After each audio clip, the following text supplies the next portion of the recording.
écoute, nous c'est souvent ça. On te dit c'est pas un vrai accouchement à la césarienne. Il y a beaucoup de gens qui te jugent parce que tu fais une césarienne et pas un accouchement par voie basse.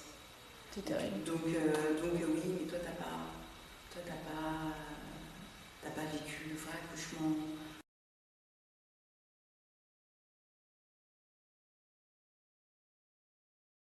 Je crachais.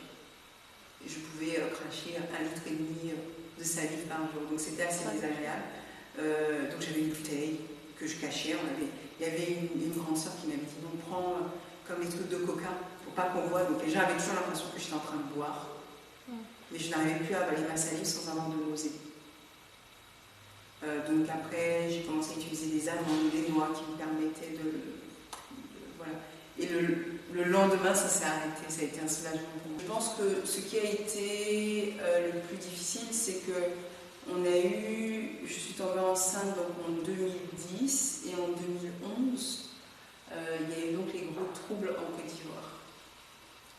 Moi, je suis rentrée en Côte d'Ivoire en 2009 et en 2011, on arrive, mon fils est né en février, donc dans cette période-là. Et vous vous rappelez, le président est parti, enfin il fait partie, il y avait des bombardements qui ont débuté un peu après cette période-là. Donc le stress que j'ai eu, vraiment à cette période-là, c'était de ne pas me retrouver dans une guerre et perdre les os n'importe quand. Et pas pouvoir aller à l'hôpital. Et pas pouvoir aller à l'hôpital. C'est de là aussi que j'ai eu mes peurs. Mes peurs de l'accouchement. De ce que les autres pouvaient te raconter. Ouais. Moi, je me suis retrouvée avec des collègues, l'une, qui m'a raconté son accouchement.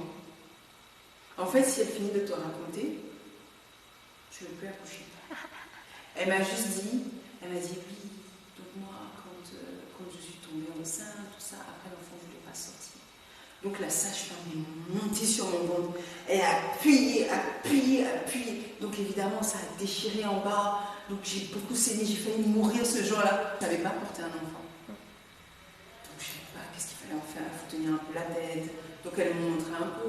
Mais c'est vrai que j'aurais bien aimé avant faire des essais pour savoir comment porter mon bébé, comment faire l'allaitement. Comment bien changer un bébé. Comment bien changer le bébé. Tout ça, j'ai découvert comme ça. Qu'est-ce qui se passe? Bon, il a bloqué, ça fait quand même 30 secondes, ça s'est toujours pas arrêté. Je peux pas lui couper sa respiration. Je peux pas boucher ses narines, tu vois. Je me dis, je vais donner de l'eau. Et puis, j'essaie de donner de l'eau, mais il n'est pas encore habitué, donc c'est un peu bizarre. Mais ça s'arrête toujours pas. Et là, je tombe sur une pédiatre,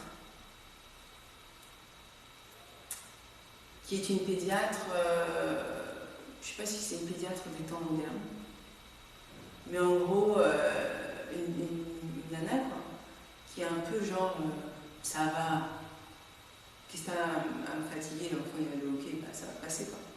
En gros, on m'appelle pas pour ça, quoi. Sauf que moi, je sais pas. Je sais pas. J'adore être avec mes petits gars, j'adore. J'aime les petits garçons, voilà. Et donc moi, je suis très contente d'avoir mon petit garçon, et clairement, d'avoir un deuxième garçon, ça serait cool. Sauf que, du coup, j'essaie, et j'y arrive pas. J'arrive pas à retomber enceinte. Et ça passe par la fausse couche. Je fais une fausse couche. Donc la fausse couche fait qu'on est obligé de faire comme je peux dire un curtage, mais un avortement en fait, malgré toi, pour pas qu'il y ait de complications. Et donc souvent ce qui en vient, c'est que les parois sont un peu parfois abîmées, je ne sais rien exactement.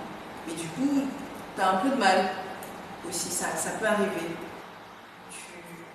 Tu vois, et moi qui suis tombée enceinte assez rapidement pour le premier, sans trop d'efforts, je ne comprends pas pourquoi là ça ne marche pas. Et puis qu'est-ce qui se passe? Tu commences à lire sur internet plein de choses, et je commence à me dire, attends, c'est vrai que quand j'étais petite, j'avais des règles douloureuses. Est-ce que j'ai pas l'endométriose? Mais oui, mais t'as l'endométriose, on a déjà fait un enfant. Donc c'est pas logique. Oui, mais est-ce que c'est pas la fausse couche qui a fait que finalement tout est fini, je ne peux plus avoir d'enfant, donc je vais avoir un enfant unique, c'est pas grave, etc.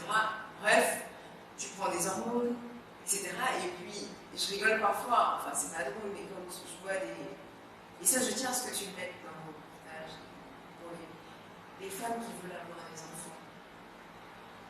Et on leur dit, on est tous passés par là, où tu commences à avoir des rapports sexuels qui n'ont plus de sens, parce que tu veux un enfant. Donc, c'est des positions où on te dit, non, tu vas mettre les jambes en l'air, c'est mieux pour aller vers l'utérus, tu vas faire comme ci, comme... Mais en fait, c'est pas forcément ça la solution. Parce que du coup, avec le conjoint, vous n'avez plus de vraie vie intime, entre guillemets, puisque c'est calculé. C'est pour faire un enfant. Et ça crée des problèmes de couple. Moi, j'ai eu la chance. Nous, on était contents d'avoir déjà notre enfant. Et mon mari m'a pas mis la pression pour ces choses-là, en fait. C'est une pression venant de l'extérieur. Tu vois, et puis d'un peu de moi aussi. Et donc, je voulais dire, c'est pas la solution. Et quand on te dit, et ceux qui voient ces femmes-là, et qu'on dit souvent, quand tu vas plus chercher à avoir un enfant, tu vas voir que tu auras un enfant. N'y pense pas, ça va venir. C'est quelque chose qui est bête à dire, mais je t'assure que lorsque j'ai arrêté et que je me suis dit, bon, on revenait de vacances avec le premier, et puis je me suis dit, on va avoir un enfant dans 6 mois, on arrête tout, les traitements, les machins, tout ça. On arrête tout, je suis arrivée détendue, on verra plus tard, peut-être qu'on ira en France pour faire le nécessaire, je sais rien, voir quelles sont les méthodes qui peuvent être utilisées. Je suis enceinte. Et en fait, contrairement au deuxième accouchement, le premier accouchement, c'était comme si on était à l'apéro. Entre potes, et puis il y a quelqu'un qui arrive, quoi. Le gynéco, en fait, comme je dis, on se connaît depuis tellement longtemps. Pendant la césarienne, j'ai piqué un fou rire.